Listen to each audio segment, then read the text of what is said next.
quel enfer. Donc le 8, je décide de pas boire d'alcool et de commencer mon mois sans alcool. Le soir, j'ai une réunion de roller derby où les gens boivent de l'alcool. Et je suis là genre, day 1, c'est compliqué. Day 2, je vais faire le match à Marseille et je décide, pour ne pas me tenter, de ne pas aller à l'after après le match. Parce que, donc ça c'était pendant le week-end, le 9-10. Parce que après les matchs de roller derby, ça picole vénère et ça fait des afters de ouf. Donc je suis rentrée à Lyon. Le lundi, donc là on est que 4 jours après. Hein. Le lundi, j'ai la rentrée sportive. Donc du coup, je suis invitée parce que je suis coprésidente de mon club de sport. Je suis invitée par la mairie là à serrer des mains et boire au début des jus, avant le discours du maire de Lyon.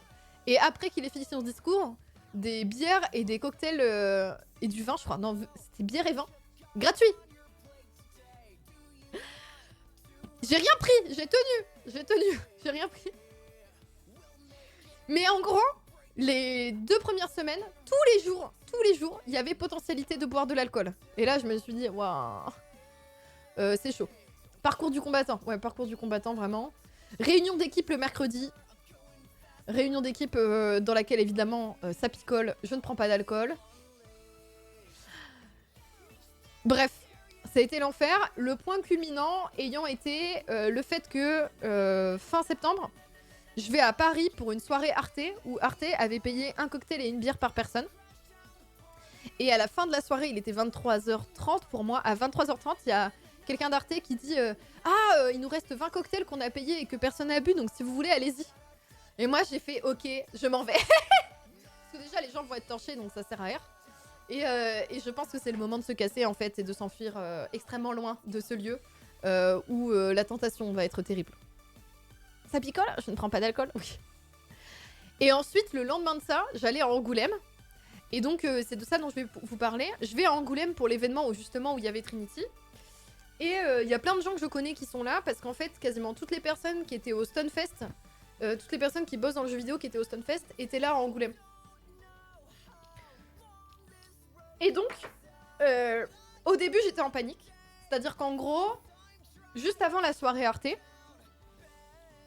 j'étais en panique en me disant... Donc ça, c'est le 27 septembre. Le 27 septembre, du coup, ça fait presque 20 jours que j'ai pas bu d'alcool. Et je suis en panique parce que je me dis, à ce moment-là, meuf, tu vas à une soirée où tu connais que la moitié des gens même pas, et tu ne bois pas d'alcool. Et en fait, au moment de la soirée Arte, j'étais persuadée que socialement, j'étais nulle à chier si je buvais pas d'alcool. En fait, à ce moment-là, je me suis dit, j'étais en mode un peu panique dans ma tête, en mode tu vas pas boire d'alcool et tu vas devoir être sympa. Parce qu'en fait, il y a un truc, c'est que l'alcool me rend sympa. C'est-à-dire qu'en gros, quand je bois de l'alcool, je suis joyeuse et agréable avec les gens. Genre en fait, quand les gens me racontent des trucs dont normalement la moi sobre n'en a rien à foutre, et ben je trouve ça génial. Mais genre premier degré, je suis là genre waouh, mais c'est exceptionnel ce que tu fais, dis-moi en plus. Genre j'ai un problème en fait. Pendant le French Festival, j'ai rencontré des gens, j'en ai rien à foutre de leur sujet à la base. Il y a des trucs, vraiment j'en ai rien à faire. Mais j'ai pas pu m'empêcher, la moi bourrée était en mode oh, mais c'est incroyable, attends, il faut absolument que je me renseigne là-dessus. Et j'étais très premier degré, hein, c'est-à-dire que j'y croyais. Et après, je récupère les cartes dans mon porte-monnaie le lendemain